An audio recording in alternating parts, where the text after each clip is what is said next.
It's not about building a school or building a temple anymore. Now it's getting integrated into every string of what we do, right from how we deal with people internally, how we deal with external agencies, how do we deal with the wellness of people within communities around. So it's becoming a very large topic for us, and we are constantly being challenged by our leadership to say, how are you preparing your teams to embrace this change? It's forcing us to think differently. It's forcing us to pause and say that, oh my God, every time I go and make a presentation, how do I make a mention of this and how do I connect the dots? We have not still found the answers, but we're getting there. We're embracing this concept, and this exactly is the theme of today. And more importantly, how do leaders now rejig themselves? How do leaders think about it afresh? And more importantly, for us as HR professionals, how to develop those competencies in those leaders to embrace this change. And it's a lovely topic, and it can't be better timed. So if you look at social enterprise, I think the three big things, the three big buckets that I would wish to put this under, which will affect how social enterprises are looked at, is the first one is the future of work itself. How is work going to get done? There's a lot of disruption happening there. The gig economy is catching up. Gone are the days when people want to be wedded to an organization for a long time.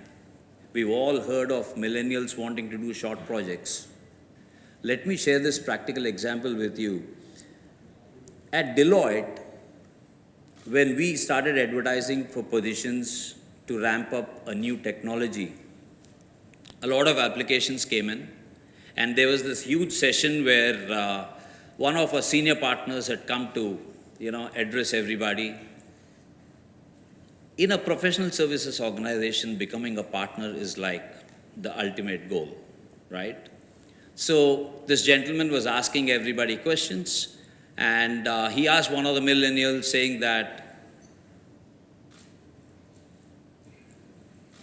don't you want to become a partner? Expect what that guy stood up and said. What's the answer? He said, no, I don't want to become a partner. I want to be here for 2 years, pick up whatever you teach me. I want to do something on my own. That's the difference that it is creating. The gig economy is catching up. People do not want to work for long-term jobs. They want to do a lot of short-term jobs, and that's the need that we are facing. Millennials, we're finding it difficult to tie them up for more than 1 year, 2 years with us, right? That's the future of work. How is work going to get done? Gig economy. The second one is future of organizations itself. With the advent of the technology catching up, we are finding that there's a lot of redundancy within the ranks of how things get done. The governance is changing, and there's a lot of flattening of structures across the organization. We are being constantly asked, do we require these two levels? Can they be redeployed to do something else? There comes the challenge. There comes the insecurity amongst people on what will happen to my job. And I'm sure most of you are practicing HR professionals here.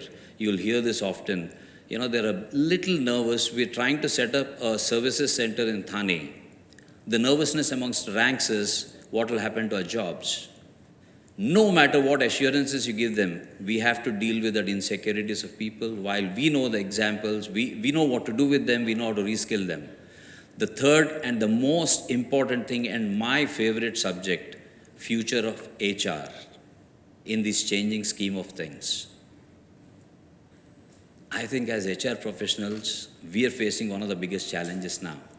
On one side, technology is catching up. We ourselves have to get ready for it. The second thing is get our teams ready for it, most importantly, because traditionally we've always looked at it in three buckets: talent acquisition, talent management, talent development. Gone are those days.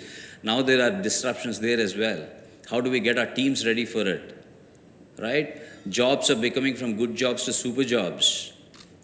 Nobody wants to talk about the resumes anymore, right? They're talking about what skills the person brings on board. The other day, I was in the boardroom discussing with somebody, there was this topic about remove all the qualifications, just see what the person brings as skills to the table. Imagine, we are used to job descriptions, we're used to saying that, this person has to be a chartered accountant, blah, blah, blah. Suddenly it goes away saying that, get on table what this person can do for us. Do I rejig all the job descriptions? Do I communicate the change management? Nothing is easy. So this is the context of this discussion today. And to take it forward, I have some very good panelists here, extremely good at what they're doing. And like I again said, all women panel. And I'm extremely excited to be leading this panel and moderating the panel. I'm not leading it, I'm moderating it. And all women panel moderation, first time. Wish me luck. Right? Over to you.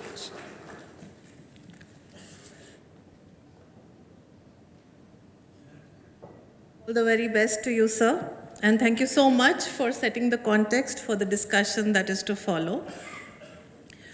To discuss this issue at length, I'll now call upon all the panelists for this session in alphabetical order. I request Ms. Sharmishta Mitra, Senior VP and Chief Learning Officer, Access Group, to please take her seat on the dais. Ms. Mitra has 20 plus years of experience in business management, operations, and HR in diverse companies like Hindustan Unilever, Tata Group, Hewitt, Hindustan Coca-Cola, and Samsung. Prior to joining the Access Group, she was VP HR at Mahindra & Mahindra Limited and was on the board of Mahindra Two-Wheelers. Her areas of expertise are strategic HR, talent acquisition and management, culture transformation, learning, leadership development, and so on. The list is endless, including gender diversity. Ms. Mitra completed her master's in mathematics from the University of Calcutta, management education program from IIM Bangalore, and Mahindra Universe program from Harvard and MIT. She believes that the ability to work with business till the last leg should be there to drive productivity and sustainable growth. Glad to have you with us today. May I now invite Ms. Dipali Mathur, Head HR, the Mandhana Retail Ventures Limited, Being Human, to please take her seat on the dais. Ms. Mathur has around 12 years experience in the HR realm. She is a commerce graduate and has completed her master's in human resource management from ITM Mumbai. Her varied experience in the HR sphere encompasses, again, a whole lot of key areas: talent acquisition, development, succession planning, and so on. She's worked with Trent Limited, Westside, Trent Hypermarket Limited, and LexisNexis Butterworths India. In her current role, she is responsible for fostering a learning culture, handling and supervising the entire HR operations, payroll and compliances, corporate sustainability, HR budgeting and staffing, Comp and Ben, career and succession planning, statutory auditing, organization restructuring, and performance management. Thank you so much for joining us. I next invite Ms. Mamta Srivastav, Director, Learning and OD Virtusa Technology, on the panel. Mamta, my classmate from school, is an HR professional with about 20 years of experience. She has a background of organizational psychology and holds a master's degree in HRDM. She has a rich experience in talent management and development. Her areas of expertise are behavioral interventions, group facilitation, leadership capital development, and human interaction labs. She has a diverse exposure and has worked in the corporate, consulting, as well as academic environments. She's worked and consulted with organizations like Global Groupware Technologies, SHL, Godrej, etc. And she's also run her entrepreneurial venture, Fractals Consulting, which focused on developing agility in organizations. She's a visiting faculty at IIM Shillong, and her aim is to change the kind of conversations that organizations have today. It's a pleasure to have you with us today.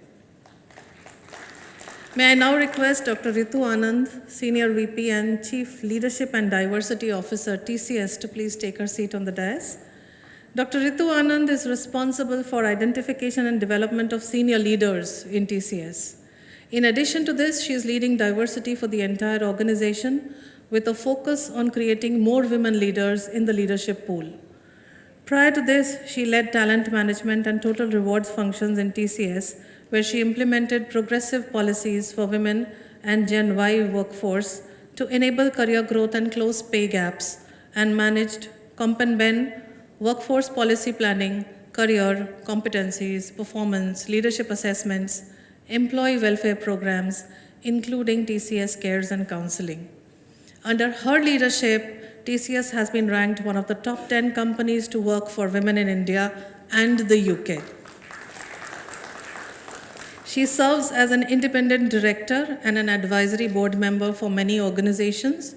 She has been the national secretary in the NHRD and National Executive Board, and recently she was selected as one of the top 20 HR influencers and also recognized as one of the top voices of India on LinkedIn 2019. Welcome to the panel, ma'am. Last but not the least, I invite Ms. Sudarshana Sanyal, Assistant Vice President, Learning and Development, Tata Projects Limited, on the panel. Ms. Sanyal is an HR leader with over 24 years of proven national and global experience in HR, backed with direct experience in business, spanning functions, locations, and industries. She has led mega-scale business transformation and excellence programs, and also post-acquisition and merger-related integration of systems and processes around business and people. She is recognized for high-level skills in creating and shaping a customer and business-focused HR function with high employee engagement, leading change, large-scale execution, engaging and inspiring people, strategic orientation, talent development, and succession planning. She is passionate about matching talent with roles to achieve exponential business results and gender diversity. Pleasure to have you with us today. Good evening, everybody. Actually, the difference between man and women, I forgot when I entered TCS 30 years ago. And suddenly 10 years ago, the difference again came out. And I said, oh yeah, there is a difference between man and woman at workplace. Probably that was not the happiest day of my life, but it happened because we were only 20% women in the company and leadership zero, almost zero. And you start looking around when only black and blue suits were there. So I said, Ritu, accept it. There is a difference. My mind would not agree, but I still would have to accept it. So only 10 years ago, 11 years to be precise, I started this journey of women in leadership and all, within TCS, everything within TCS. It's like, पहले अपना घर साफ करो, फिर बाहर देखेंगे. So that has been my mantra from the very beginning. So another learning I got yesterday almost, sorry to admit to all of you, because I don't know whether I earned the place to sit here. I didn't know the difference between social enterprise and CSR. So anyway, now I know that social enterprise is what you live with, it's in part of your DNA, and it is proactive.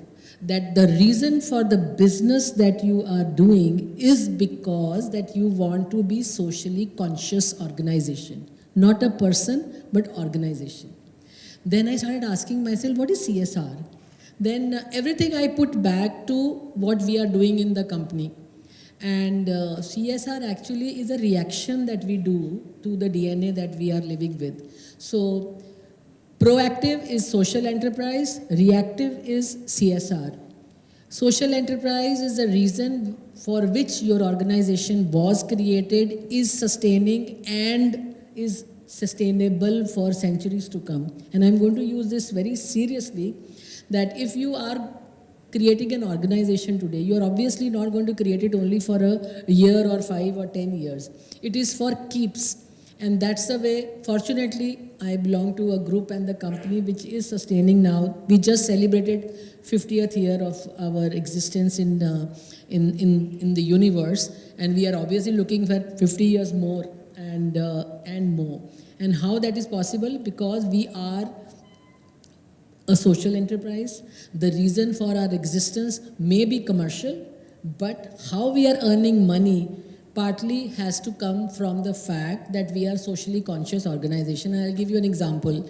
When the recent most being when there was a call from the Prime Minister for Swachh Bharat, what did we do? All of you know that.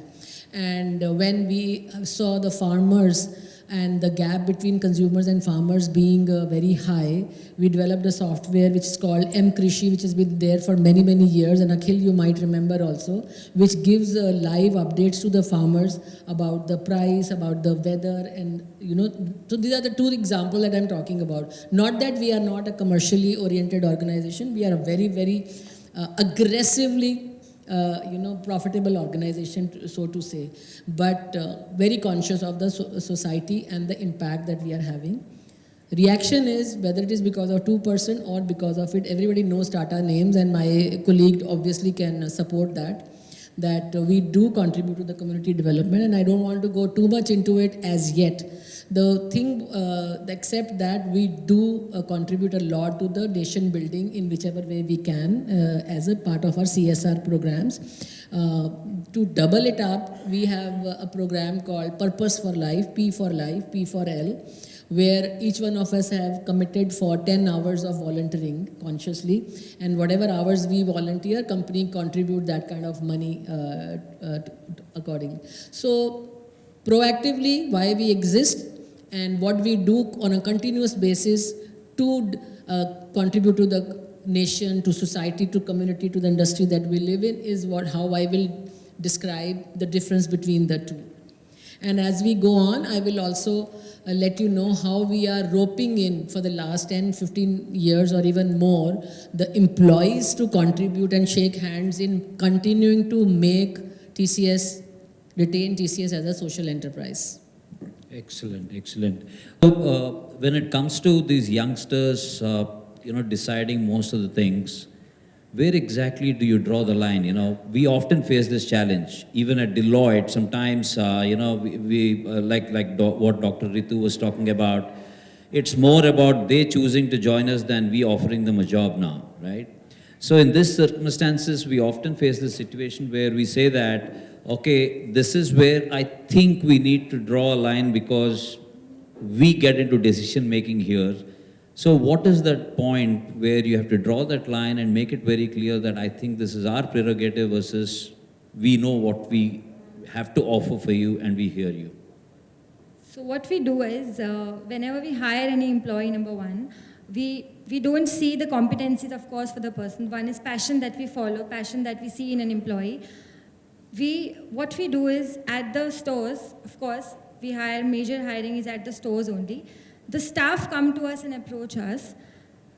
And we have lot of sessions that we have, cross-functional sessions wherein the employees, they discuss a lot of things internally. They have a lot of brainstorming sessions, and a lot of ideas come from those youngsters, millennials, during those sessions. Excellent, excellent. So that's a very, very refreshing line of clothes, and it's a retail industry, and that's the best part about this panel, right? We have somebody from projects, from TCS, and Being Human. Great, I'm thoroughly enjoying this. Right now, moving on to Sudarshana. Sudarshana, one thing is, I was talking about the challenge of how do we prepare our own HR organizations, because charity begins at home, right? Everybody looks to us. I'm sure most of the HR professionals would agree, no matter what happens in the business, the first one to get questioned or they seek answers is HR, right? So how are you preparing the HR teams to embrace this change? What are the questions you're facing from your own HR teams? Because I face those questions all the time. They say that, hey, you're asking us to work on this. How do we inject this concept of social enterprise or in its forms? So how are you preparing the HR teams to do this? And countrymen.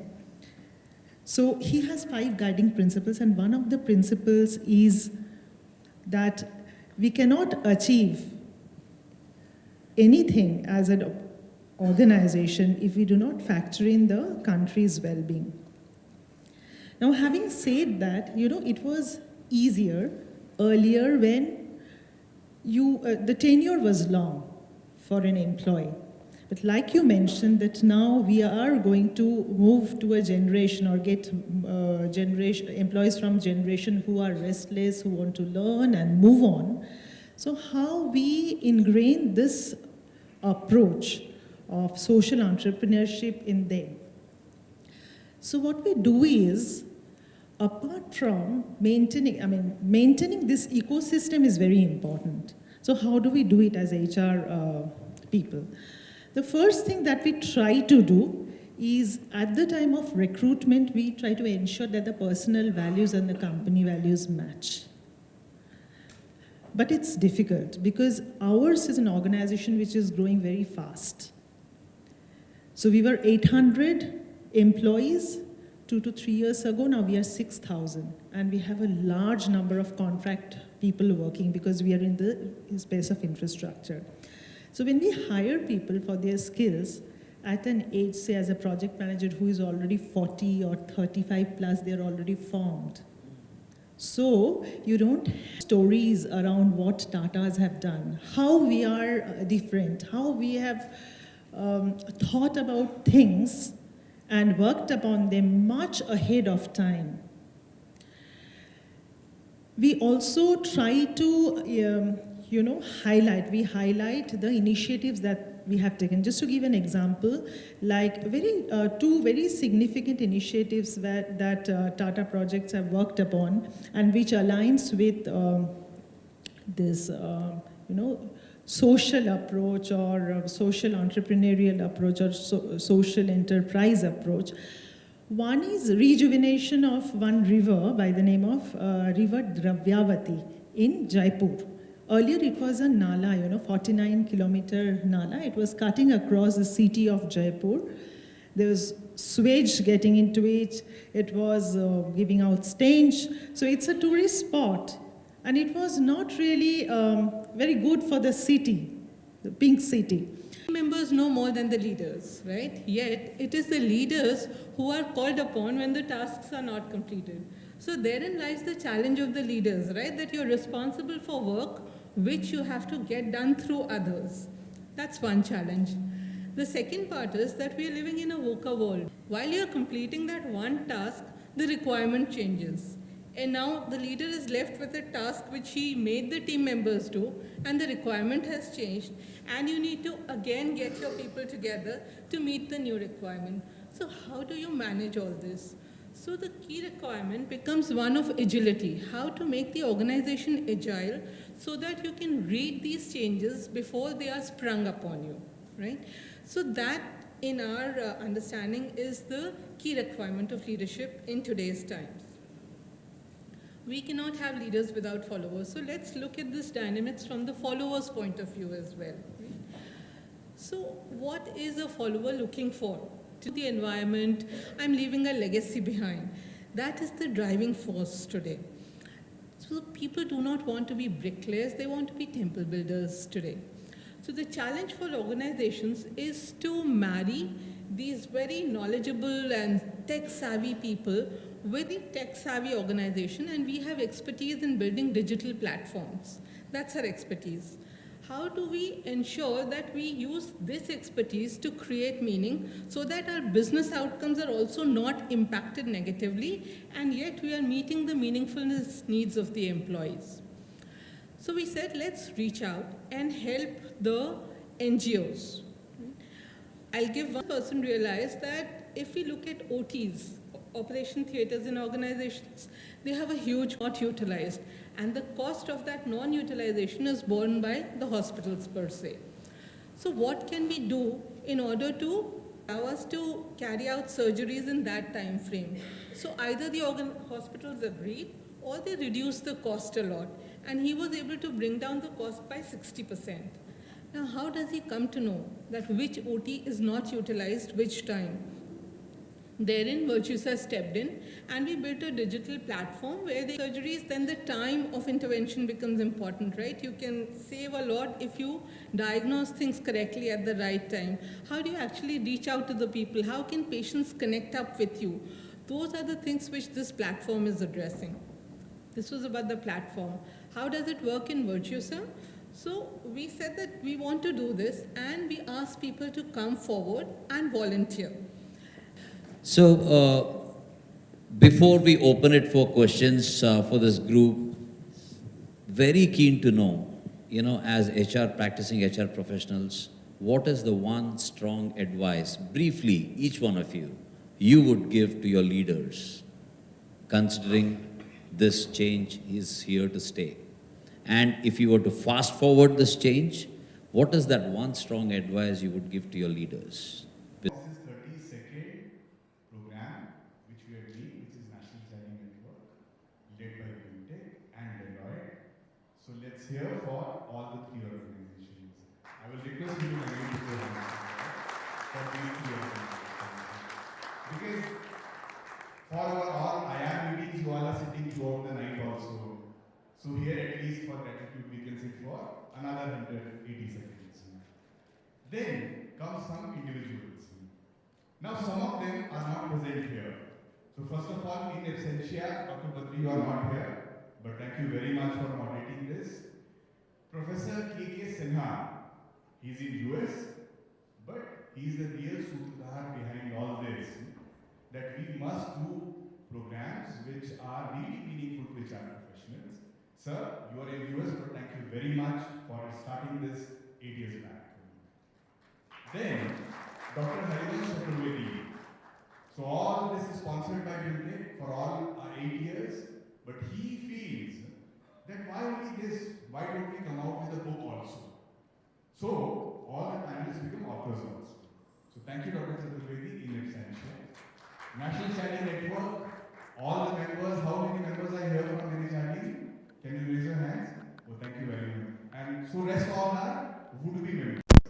Would-be members of NHRDN and members of NHRDN, thank you so much for joining us here. Now comes the panelist.